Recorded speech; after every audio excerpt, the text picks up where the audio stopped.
Welcome to the deep dive. You've probably heard the buzz around blockchain, right?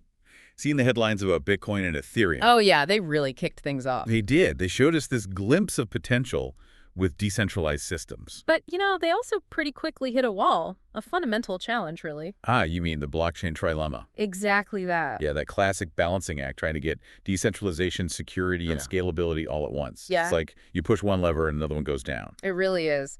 And that actually brings us neatly to our focus today. Okay. We're doing a deep dive into MultiversX. It's this really interesting architecture designed specifically to try and break through those limitations. To finally crack that trilemma. Well, to deliver a truly scalable and secure public blockchain, yeah, that's the goal. Okay, I'm intrigued. Let's unpack what makes MultiversX tick. What are the core ideas they're using to tackle this big problem? So it really boils down to two key innovations. First, there's adaptive state sharding. Adaptive State Sharding. Okay. And second, a new type of consensus mechanism they call secure proof of stake. SPoS for short. Got it. Sharding and SPoS, those are the building blocks. Those are the core pieces we'll be exploring today, yeah. All right, let's start with adaptive state sharding. The sharding part sounds familiar, maybe from databases. It is, yeah. It's the same basic principle. Think about huge databases. You don't keep all the data on one machine, right? Yeah, you spread it out. You spread it out. Distribute it across multiple machines so you can process things in parallel. Multiverse applies that to the blockchain. How does that work on a blockchain? They basically partition the whole the transaction history, the account states, everything, into these smaller kind of independent pieces called shards. Shards. And each shard can then process its own transactions at the same time as the others. Ah, so instead of one long queue for everyone, You've got multiple queues running side by side. multiple lanes, effectively. That sounds like it could seriously boost efficiency. Precisely. It leads to much higher transaction throughput. It allows for horizontal scaling, basically. The more nodes you add, the more capacity the network should have. Okay. No, you mentioned different types of sharding. Yeah, there's network sharding, transaction sharding, but MultiversX uses state sharding, State sharding. which is generally considered the hardest type to implement properly. Why is that? What makes state sharding so tricky? Because you're not just splitting transactions or network traffic, you're splitting the actual state of the blockchain. Think account balances, smart contract data, the current snapshot of everything. Okay, the who owns what and the contract rules. Splitting that is the tough part. You got it. And then there's the adaptive part. This is where MultiversX adds another layer. Right, adaptive state sharding. Unlike systems with a fixed number of shards, MultiversX can dynamically change the number of shards. Dynamically. So it adds or removes shards on the fly. Yeah, based on things like network load and how many nodes are participating, the network kind of reconfigures itself as needed. Whoa, okay. That sounds potentially complicated. If you're constantly splitting and merging these shards, doesn't that create problems, like keeping everything in sync? That's the key challenge. You're right. Synchronization is critical. When shards split or merge, you need to make sure all the nodes involved end up with the correct updated state. And coordinating that, well, it can introduce latency, delays. Okay, so how do they deal with those headaches, those potential delays? They've got a few clever mechanisms. First, the way they organize account addresses. They use a binary tree structure. A binary tree. For addresses. Yeah, imagine like a branching map for the entire address space. It provides a predefined way to divide things up. So when a shard needs to split, the system already knows which range of addresses goes where based on this tree. It reduces the overhead of figuring it all out from scratch. Ah, so it simplifies the split. Significantly. And it helps reduce that latency we talked about. If you look at Figure 2 in the source material, you can see how addresses get mapped onto shards using this tree structure. It seems complex, maybe, but for you as a user, it means potentially faster transactions when things get busy. That sounds pretty elegant, actually. A structured way to manage the address space. What else do they do? Well, they also actively balance the number of validator nodes across the different shards. To spread the workload. Exactly. Spread the work and also spread the opportunity to earn rewards fairly. Plus, they have built-in automatic transaction routing. Meaning? When you send a transaction, the network quickly figures out which shard the recipient's address belongs to and sends it straight there. Minimizes bouncing around. Less detour, faster arrival. Makes sense. And one more thing, shard pruning. Pruning. Like trimming a tree. Kind of. As a blockchain runs, its history gets huge, right? Yeah, potentially massive. Pruning is a way to manage that. It helps keep the history size within each shard manageable. This makes it much faster for new nodes to join the network. That's called bootstrapping. And it also cuts down on the storage space everyone needs. Think of it like archiving old data you don't need instant access to. Right, keeping things lean and efficient for the long run. Okay, now the white paper also talks about the basic players. Users, nodes, wallets, addresses. Quick rundown. Sure. Users are, well, us people interacting with the network. We use wallets to manage our keys, private and public. Okay. Addresses are generated from those public keys. Nodes are the computers running the MultiversX software, maintaining the network. And validators. Validators are a specific type of node. They're the ones eligible to actually participate in consensus, process transactions, and maintain the state within their assigned shard. Got it. And all this activity fees, rewards, it's all powered by their own token. That's right, EGLD. It's the native token used for everything. Transaction fees, running smart contracts, and rewarding those validators for securing the network. Okay, so that's adaptive state sharding, a dynamic way to divide and conquer. Let's switch gears to the second pillar, secure proof of stake. SPoS. Right. We know proof of stake is generally more energy-friendly than proof of work. What makes the MultiversX version secure?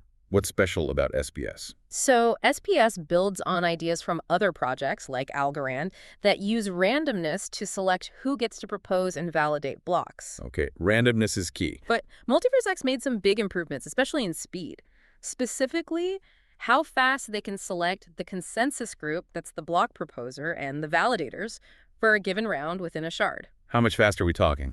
Well, in something like Algorand, that selection process could take, maybe 12 seconds or even more sometimes. MultiversX claims they've got it down under 100 milliseconds. Wow, under 100 milliseconds. Excluding network lag, I assume. Excluding network latency, yeah.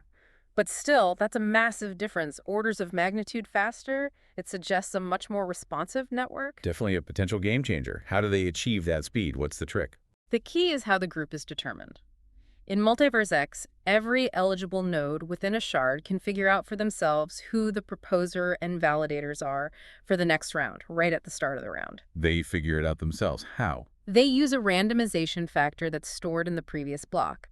Basically, they combine their own public key with this random factor, hash it, and the validator with the mathematically smallest resulting hash gets chosen as the block proposer. Ah, so it's a calculation, not an election process with lots of messages? Exactly. No need for lengthy voting or communication rounds just to pick the committee. It's much more efficient, happening locally within the shard. Very clever. Localized, fast self-selection. Precisely.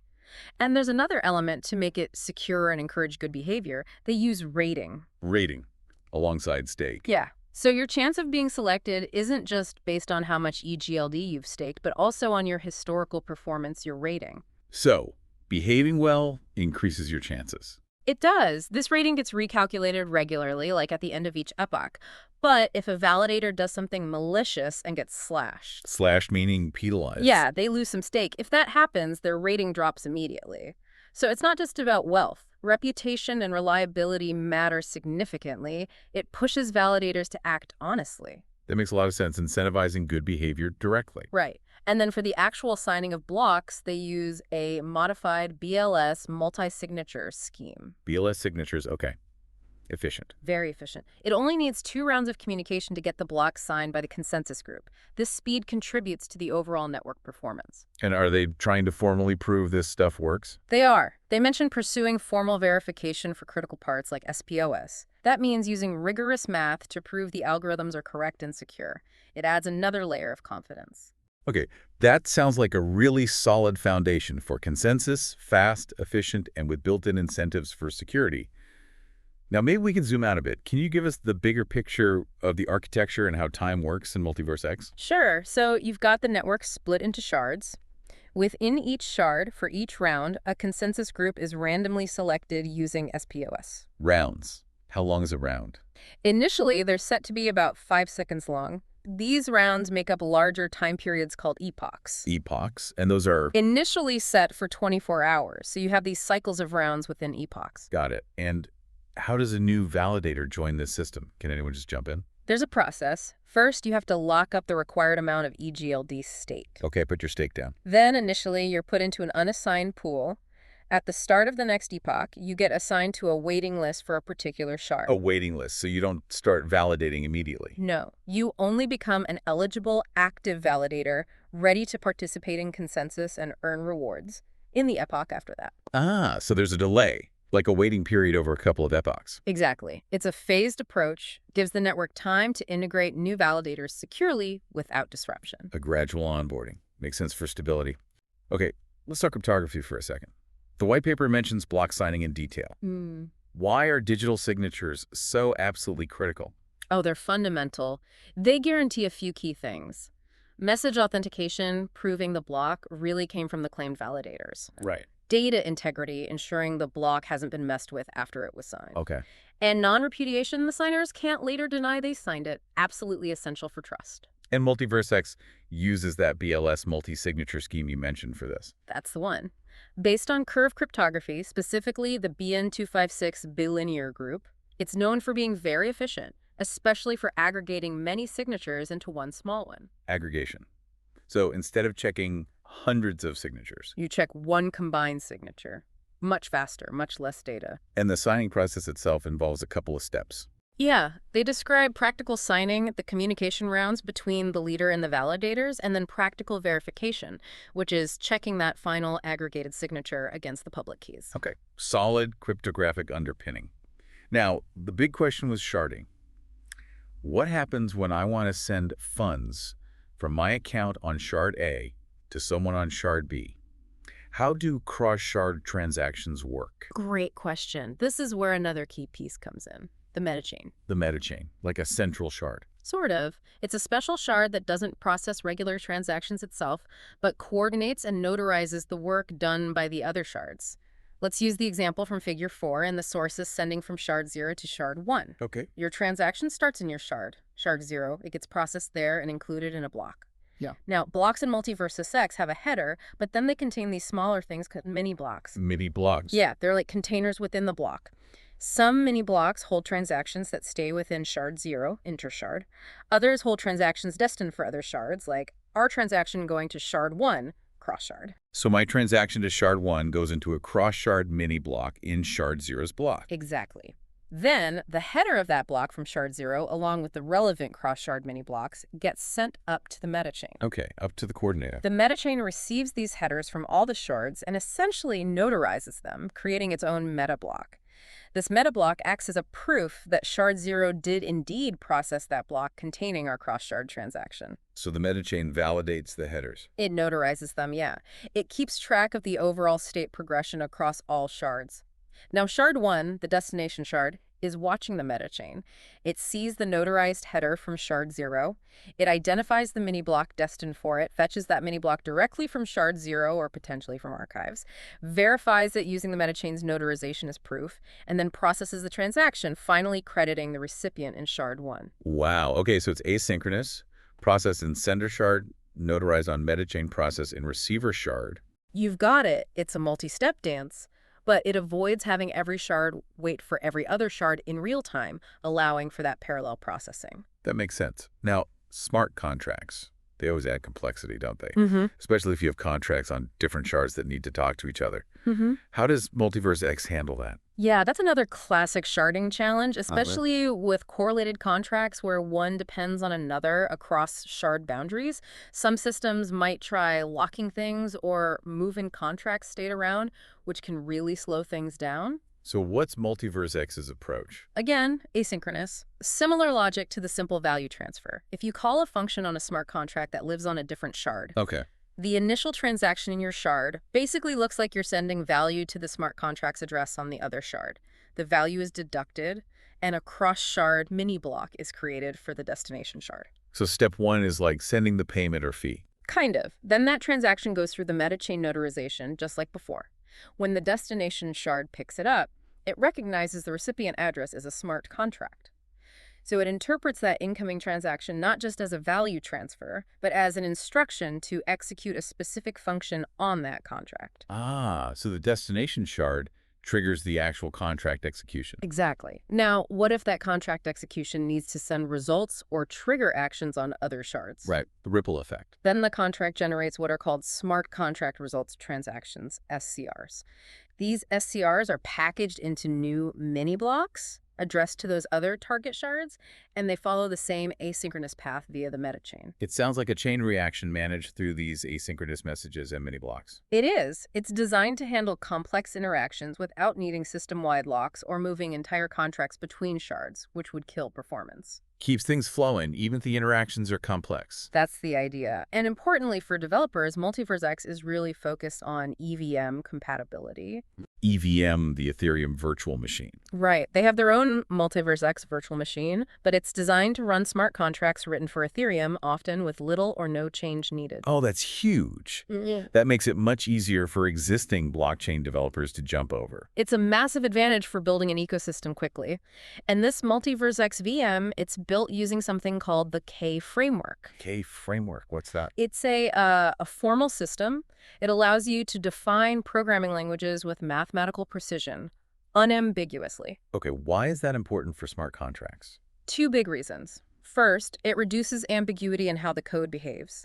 Fewer unexpected bugs, which are really bad news in smart contracts. Definitely. Second, because the language is defined formally, it opens the door to formal verification. You can mathematically prove that a smart contract meets certain requirements or is free from specific types of flaws. So higher assurance, higher security. Exactly. And they plan to support multiple languages defined this way, like WASM and KEVM, which is a formal version of the EVM itself. Very cool. Okay, so we've covered sharding, consensus, cross-shard stuff, smart contracts. Let's look at the practicalities of running the network long-term. Yeah. Bootstrapping new nodes and managing all that historical data. Right. So we talked about epochs, initially 24 hours. At the end of each epoch, there's that validator reshuffling. The rotation, yeah. A fraction, less than a third, of validators from each shard get moved to the waiting list of other shards. This happens every epoch. To prevent collusion. Precisely. Keep things mixed up, make it harder for any group to dominate a shard for too long. It's a security feature done gradually to avoid disruption. Okay. And the data storage. That shard pruning you mentioned earlier. Yes. So instead of a new node needing the entire history of its shard, which could be huge, Yeah, terabytes potentially. at the end of each epoch, the shard calculates a cryptographic summary of all its account states like a snapshot using a Merkle tree. The leader proposes a special state block containing the root hash of this tree and the actual balances.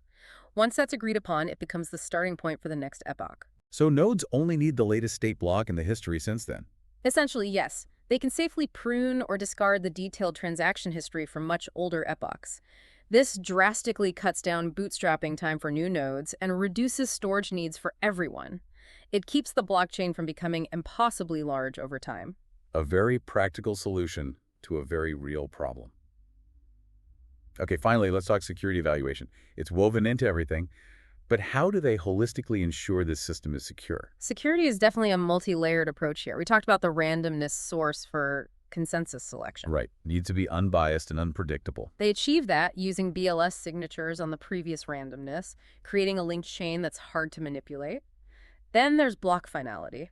How quickly is a block considered irreversible? They use a K-block finality scheme. Initially, K is set to 1, meaning once the next block is successfully built on top of a block, that first block is considered final. Very fast finality. Okay, quick confirmation. What about detecting bad blocks? That's the fisherman challenge. If any honest node spots an invalid block, they can submit a challenge with proof. Like blowing the whistle. Exactly. If the challenge is valid, the bad actors who signed the invalid block get /loose stake, and the fisherman, the challenger, might get a reward. It incentivizes network monitoring. Okay, active policing by the network itself. Plus, we have the shard reorganization every epoch, preventing long-term collusion. The constant reselection of validators every round using that random seed. The node rating system penalizing bad behavior and rewarding reliability. Right, the rating system adds another layer. And finally, a shard redundancy. Sibling shards can keep copies of each other's state, providing a backup if one fails, and also helping if shards need to merge later. It's defense in depth. It really sounds like they've thought through many potential attack vectors. So wrapping this up, what are the main takeaways? How does MultiversX really aim to deliver on its promise? Well, the two core pillars are clearly adaptive state sharding for massive parallelism and scalability. Handling lots of transactions at once. And secure proof of stake for fast, efficient, and secure consensus. Making sure those transactions are valid quickly. And the early signs, performance estimates, testnet results, like those in figures 12 and 13, they suggest MultiversX could potentially handle throughput significantly higher than, say, Visa's average. That's a bold claim, hitting mainstream payment levels. It's ambitious, absolutely, and they're not stopping there. They're researching things like using AI and machine learning for even better sharding and threat detection, looking at node reliability even more closely in consensus, improving cross-chain interoperability, adding privacy features. Still evolving, still pushing. Definitely. It looks like a very comprehensive, very forward-looking attempt to solve that fundamental blockchain trilemma. A promising approach to getting scalability, security, and decentralization. It seems to be one of the most serious attempts bringing together multiple innovations. Okay, here's a thought for you, our listener, to mull over. If a blockchain could actually reach those kinds of mainstream transaction speeds securely, what new things become possible? What industries, what applications could be completely transformed in ways we maybe haven't even conceived of yet? That's a fascinating question, isn't it? The possibilities could be huge. It really could. Well, thank you for joining us on this deep dive into the MultiversX architecture. It's complex but fascinating stuff. My pleasure. We definitely encourage you to check out the MultiversX Whitepaper and other resources if you want to go even deeper. The potential impact of truly scalable blockchain tech is something worth watching closely. Thanks for listening.